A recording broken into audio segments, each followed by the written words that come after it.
Hello everyone, welcome back to the channel. In this video, we're going to talk about interfaces in Go. Now, I'm not going to come right out and tell you exactly what interface is. We're going to refactor this code a little bit and kind of discover our interfaces and how to use them. So let's get right into it. I have this package level logger. You can ignore that. I'm just using it to make my logging a little easier for me. I have these three quotes above main. We're going to discover these quotes or just, go through these quotes as we work through the code, but let's read them.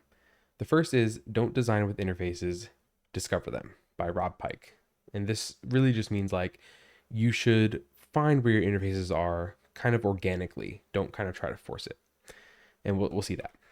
Then the bigger the interface, the weaker the abstraction, also by Rob Pike.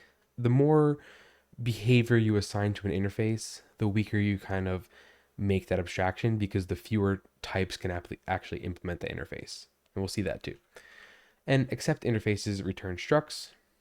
This is a good quote here by Jack that says your function should accept things by their interface based on what they do, but they should return concrete structs so that you're not limiting what they can do, right? And we'll kind of talk about that a little bit more too. But I have this code here. It has a slice of Discord clients here that we want to send notifications to, right? We have all of these channels we want to send a message to, and we can iterate. We can call this send Discord notification function and iterate through the Discord clients and build a logger and notify the Discord client with a message. If it fails, log an error, and if it passes, tell it it succeeded. Pretty straightforward code here. Let's look at the Discord client for a sec. You'll see that the Discord client has a notify method on it.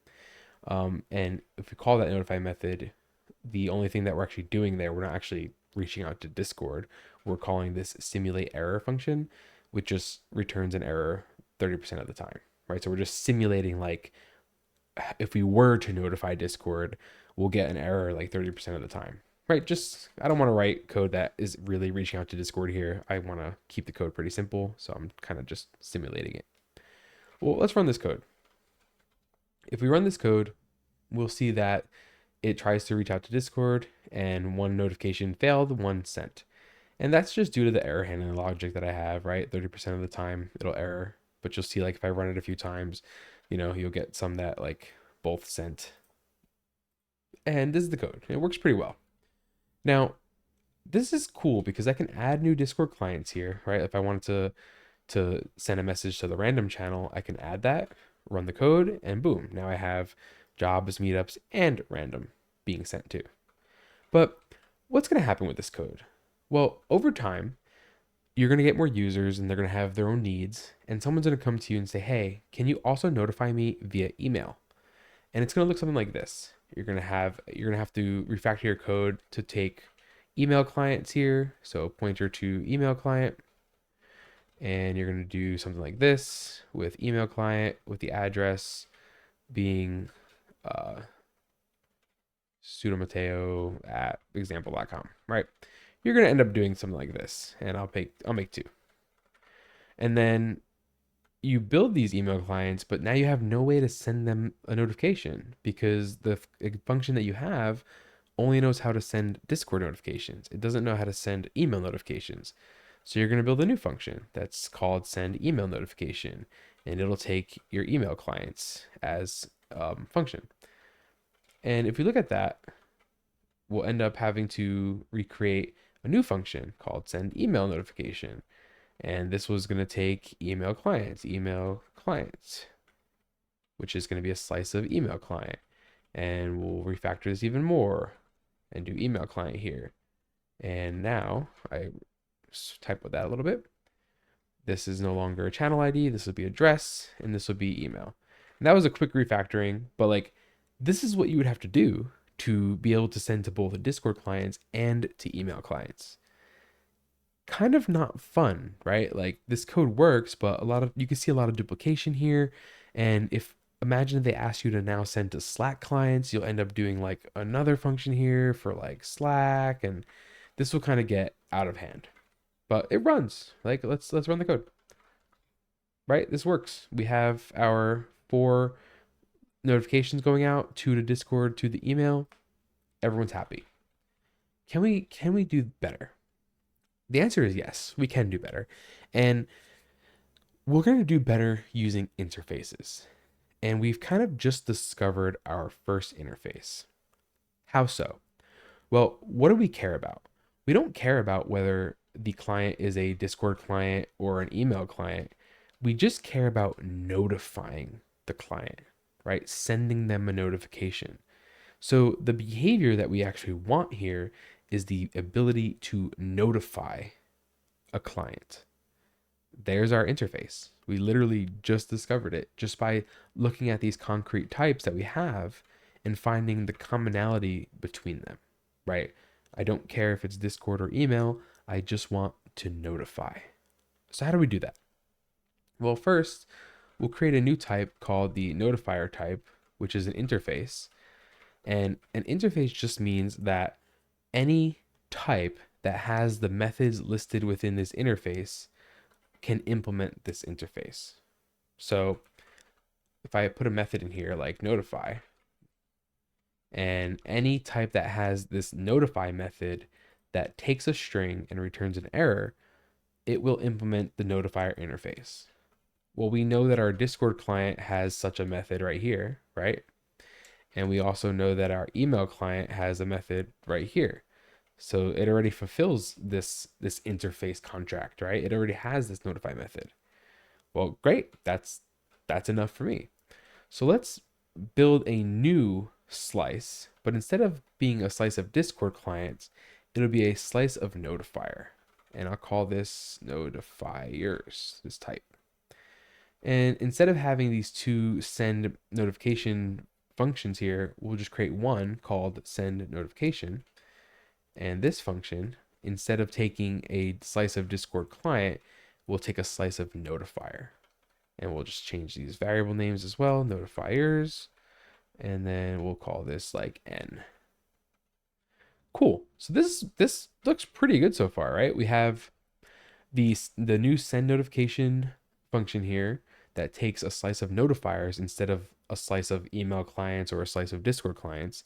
So it's accepting an interface type, which means that it's accepting a type based on what it can do, not what it is. What can these types do? They can notify by using this method. But you can see we have a problem here. We can't access struct fields on this interface type because the compiler has no idea if this notifier here is a Discord client or an email client. It only knows that it's a notifier and it knows how to notify. So I can't access this channel ID or this like type field. So I'm going to mark these both as unknown for now, and we'll come back to them in a second because I just want to show you that this code actually works.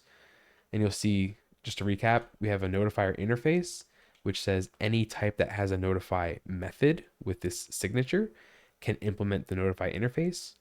We build a slice of those notifiers here, and notice how like it takes both Discord clients and email clients because they both implement the notifier interface. And then we pass them to send notification, and everything's happy. So let's run this code, and boom, works well. We get, our emails and our Discords going out, but we don't know like the types, right? The types are still unknown to us for logging. How do we fix that? Well, we know we can't access struct fields here from the notifiers or the type, but what can we do? Well, we kind of have a few options, but I'm only going to cover one of them. And the option that I would use here is to expand the interface to have it not only give me the ability to notify, but also give me the ability to tell it its type and destination. So now I've expanded the interface. I've made it bigger, right? I've done this second point here. I've created a bigger interface. Now, any type that wants to implement this interface has to have all three of these methods now, notify, type, and destination, matching this signature in order to implement the type. Luckily, I already had my Discord client like having those methods, right? We have type and we have destination. And I also have an email client have those methods already on them. But if I took this off for a sec, if I commented that out and I went back to the main function, you'll see that, oh, the compiler says, hey, you can't use the email client here as a notifier because it doesn't implement the notifier interface. It's missing the method destination. Well, I mean, it's also missing the method type, but it's missing these methods. So you can't use that type. If I add those methods back, that compiler error will go away and it can implement the type successfully. So this is one way to do it, right? You can expand the interface to add more behavior that you need in order to do your job. But when you make a bigger interface, you do weaken the abstraction a bit. And what do we mean by that? Well, think of it this way. If you asked for every animal that was able to fly, you'll get a lot of animals. But if you asked for every animal that was able to fly and swim, you'd get a much narrower set of animals because you've weakened your abstraction. Not many animals can fulfill that. It's the same thing here in the code. When I had just one notify method that took a string and returned an error, it was very easy to have concrete types implement that interface because it's a small one, right? It's a very well abstracted interface. But as I add more methods to my interface, I make it bigger, and that means concrete types will have to do more work to implement them. So the abstraction becomes weaker, and the more concreteness of the types becomes stronger, right? That's all this quote really means here. But now we've kind of covered both these two quotes. Don't design with interfaces, discover them, right? We've discovered the behavior that we wanted, which was the notify behavior.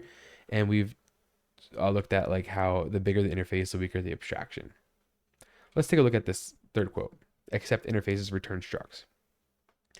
Our send notification here, we kind of already spoke, takes a notifier, right? A slice of notifiers.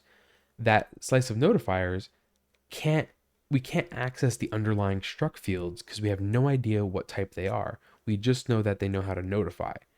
But now we've just expanded that interface and it knows how to notify and tell us its type. It knows how to notify and tell us its type and tell us its destination. So we've expanded the interface there. And this is pretty good. So now this send notification function accepts a type based on what it can do, not based on what it actually is. I don't care if it's an email client or a Discord client. I just want to know that it can notify and tell me its type and tell me its destination. That's it. And this code works. So I will show you this code. I can't type clearly. And boom, now we get our type information back and our destination information back. And now this code is well behaving and it works well. What's kind of next from here though, right? Like we've discovered our interface, we've made it bigger, we saw how it weakened the abstraction a little bit, we accept interfaces, return structs. Oh, we didn't really cover the return structs. I'll talk about that. If you have a function that returns a type back to the caller, you should probably just return the concrete type and let the caller worry about whether it's going to be used as an interface, right? So if I had like a constructor function to take to build me a new Discord client here, like I'm not building a notifier, right? Like I'm not doing this. I'm building a Discord client. Like you would want your constructor functions to return you the concrete type, not the interface, because you're going to want the compiler to like tell us when you want to use the interface essentially, right?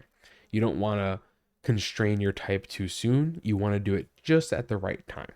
So that's all that kind of means. And you can do more research to figure out what that means for you.